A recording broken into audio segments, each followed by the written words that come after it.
Today we're in the office of Alan Anderson, and Alan is the Building Codes Inspector with the City of Goldsboro. Appreciate you talking with us. Not a problem, Wayne. Hope you're doing well, Alan. It's been a little stormy lately.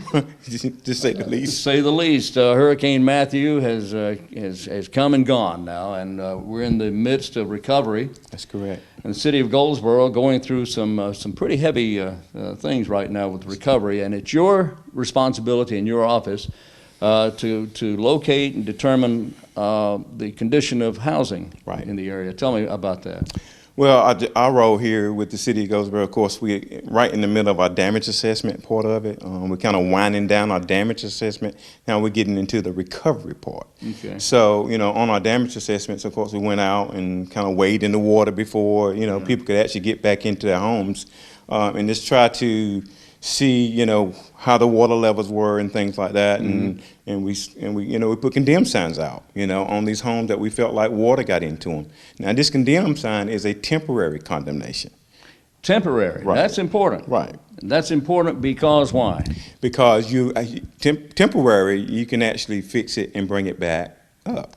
Okay. If it was condemned right out, then it's just. It would be condemned. We had to tear it down or something like that. Right. Yeah. But we had to get the public's attention. So that's why we put the condemn signs out, just to let them know we got to mitigate this problem properly.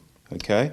Right. And that is, yes, you got to, if water infiltrated your house, you're gonna have to go in and cut out the sheetrock 4 foot all the way around. Get rid of the wet insulation that's in the home. And your electrical had to be checked out by a licensed electrical contractor, and your mechanical system had to be checked out by a licensed mechanical contractor. Okay. Now, so those are some of the things that's on our list, and also the mold and mildew that's come after the storm. That which is a big thing. So. All right, we've covered a lot of ground. Right. Let's back up and let me ask you some questions. Now, sure. You talk about when the water comes into the home, it infiltrates the home, so you've got a flooded house. Right. Do the furnishings at all enter into this equation? Well, the furnishings and stuff like that is the owners. So yes, they need to get that out as soon as possible. Okay. As well as the sheetrock and stuff like that. But that wouldn't necessarily determine whether the house was condemned or not. I'm talking about furniture. No. But if the couch is drowned, you can't sit on it. Of course, so absolutely. you need to get it out. Absolutely. But common sense comes into play. That's here. true. All right. What about now? You did mention the sheetrock though. Now, you mentioned 4 feet. Right. It has to be 4 feet from the floor up. Right. Regardless of the amount of water? Yes, and the reason why we say that is, a typical sheet of plywood is 4 by 8. Right. So for no waste, you have no waste. You can go in, just put it right back in. It's make it simple to reinstall. Right. And also, what happens is that water, when it comes into the sheetrock, the sheetrock wicks. It up. It wicks it up. So we want to make sure that we get quite a bit of it out, all of it out, rather. Right. You know what I mean? And then the insulation as well, it'll wick it as well. So we want to get all that out. So they get 4 feet from the floor up, and then the wall, and then they pull the insulation out behind that. That's right. And then you got to spray it down with Clorox and water, more like 60-40. 60% Clorox, 40% water. Oh, it's pretty strong. Yeah, spray it down good because you don't want that. You want to get rid of the mold. You know what I mean? So spray it down real good, and then let it sit and air it out. Because when we come out and do our inspections, we're going to check. We have moisture meters. We're going to check and see that it's less than 19% moisture. If it's less than 19%, all clear. All good to go.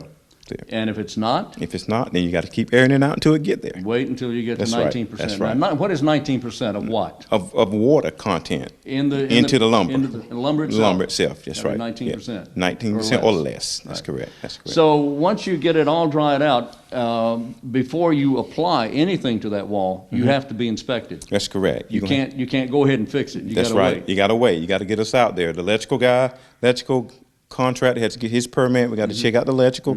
Once he's done with that, he'll call us for his inspection. Okay. He get his own permit, which is free. All right. And then the mechanical heating and air, the air conditioning system, he has to go and do his work as well. And then they'll call us out and we'll do an inspection on that. So it's quite a bit of inspections, but and then I will be the last one to go out as the building inspector, or my staff will go out and look and make sure that 19% is good, and we can close the walls up. And then once the inspection is made and everything's passed, it's 19% or below, then they can start finishing it up. That's correct. So we're not talking about something that's going to happen in a day or two, are we? No, we're not. This is going to be a long, this is going to be process. Yes, it is. It's going to be a waste. All right. Yeah, sure is. But the alternative is a permanent condemnation and then remove the building altogether. That's correct. So this is, at least they're able to save their home. That's exactly right. Now, Alan, I have heard at some point that there were some houses in the area that either had a red or an orange X drawn on it. What does that mean? Well, that's not our office. I mean, a lot of people are calling and asked about it. We had nothing to do with that. What we think it was is the swift rescue team that came in to rescue people out of homes. They had their own little signal system that they used, and I think that's what it was. So I think, and I kind of explained to everybody, I think that's what it was. All right. Yep. Can you give me some idea, without naming specific streets, some of the areas that were most injured? Yeah, I think, the Little Washington area that's down on down on Spruce Street, the west end of Spruce Street, Miller Avenue, and back in that little area over there, which they call Little Washington. Yeah. That area got hit pretty hard. Really? And as well as down here on the south end of John Street, House Street, Bunch Drive, all back in that little area over there got hit pretty bad as well. At least all the way down to the railroad track where Benton is, where Philon Trail and all that's hit back over there. Oh, wow. Yeah, so hard hit areas over that way. Do you have any numbers as far as the number of temporary condemnations you put out? I would say somewhere around, we hadn't really counted, but I say at least 200 plus. Really? Yeah, at least. That's a lot of people. It is a lot of families. people, a lot of displaced. families. Right. Are they able to? Is the water gone down now that they can actually get into the house? That's correct.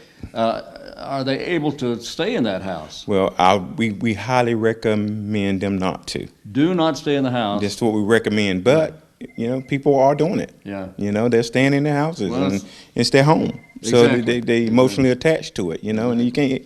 What can you do about that?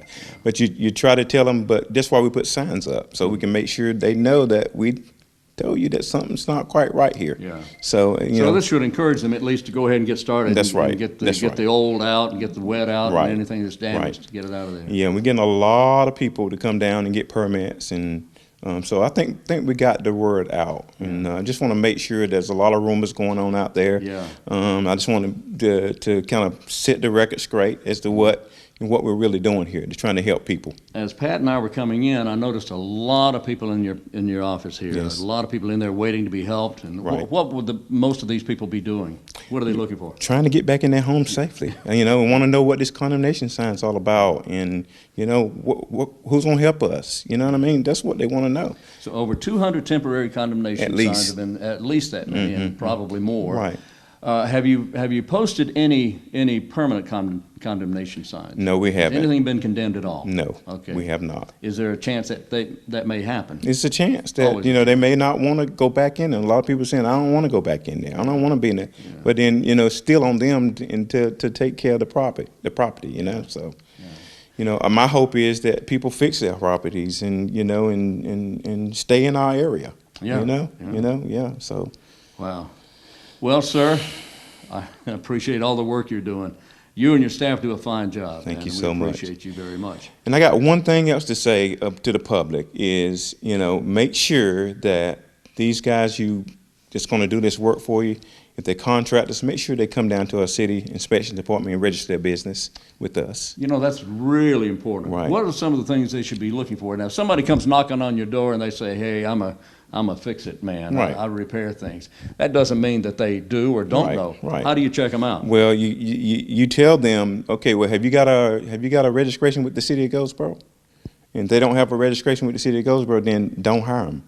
There you go. Tell them to come down to the City of Goldsboro and get a registration, because we'll have their information on file. Okay. So yes. Do you ask them for insurance, or do you check that? No, we don't. What we do, we check their, we make sure they get an ID from them and things like that, and make sure that they claim that they're legit. So, but it behooves them to make sure they got insurance. Yes. As owners, So So the first thing you do is say, are you registered with the City of Goldsboro? Right, right. And are you licensed, and do you have, Should you insurance? ask for a license? Yeah, I would ask for that registration. Ask for the registration. Right, registration. Mhm. All right, and just make sure that they are insured. That's right, that's right. Because if something goes wrong and they're not insured, you're in trouble. That's correct. Yeah. Yep. All right. Very good. Good advice. And if anyone has any questions, can they call your office? Sure can. What is that number, sir? That's 919-580-4385 or 89. 919-580-4385 or 89. That's correct. Alan, it's always good to see you, my friend. No problem. All No right, problem at all. take Thank care. you, Wayne. All right. Alan Anderson with the City of Goldsboro, the Building Codes Inspector.